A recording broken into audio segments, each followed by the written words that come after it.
పూర్వీకులైన ఇప్పుడు అదే చెప్తున్నా, రామాయణ మహాభారతాల్లో కానీ అస్త్ర శస్త్రాలు అవన్నీ వాడి వాళ్ళు ఎటువంటి ఆ, కార్యాన్నైనా కానీ సంసిద్ధించుకునేవాళ్ళు, అంటే నెరవేర్చుకునేవాళ్ళు.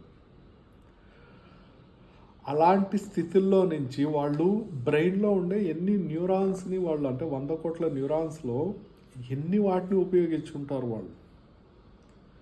రాను రాను రాను రాను మన పరిస్థితి ఎంత అయింది? 1.8%కి వచ్చింది. ఇంకా రాబోయే రోజుల్లో ఏఐ అంటున్నారంటే, ఆర్టిఫిషియల్ ఇంటెలిజెన్స్ అని, చాట్‌జీపీటీ అని, అవన్నీ అసలు బ్రెయిన్కే పని లేకుండా పోతుంది. దానివల్ల బ్రెయిన్ అనేది డిసపియర్ అయిపోతుంది అంతే. అది ఇప్పుడు నేను చెప్పినంత నవ్వులాట కాదు, రాబోయే రోజుల్లో ఎప్పుడో ఏదో తరంలో అది జరుగుతుంది.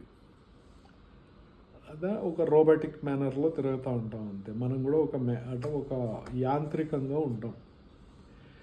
ఆ రోజులు ఇప్పుడు మన పూర్వీకుల గురించి మనం మాట్లాడుకునేటప్పుడు రామాయణ మహాభారత కాలాల్లో వాళ్ళ సాధనా పటిమ ఏ విధంగా ఉన్నది, వాళ్ళ నాలెడ్జ్ ఎంత హయ్యర్ లెవెల్స్లో ఉన్నది, వాళ్ళు ఎన్ని అస్త్రశస్త్రాలు సాధన చేసేవాళ్ళు, వాళ్ళు ఎటువంటి జీవన విధానాన్ని, అంటే ఆ రోజుల్లోనే అద్భుతమైన ఆభరణాలని ధరించగలిగేవాళ్ళు, పట్టు వస్త్రాలను ధరించగలిగేవాళ్ళు.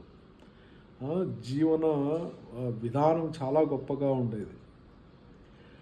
అక్కడ ఇది నిజంగా అభివృద్ధి అని అంటే రామాయణ మహాభారత కాలం తర్వాత ఇంకా సూపర్ లెవెల్లోకి మనం ఎదుగుండాలి, అభివృద్ధి చెందాలి.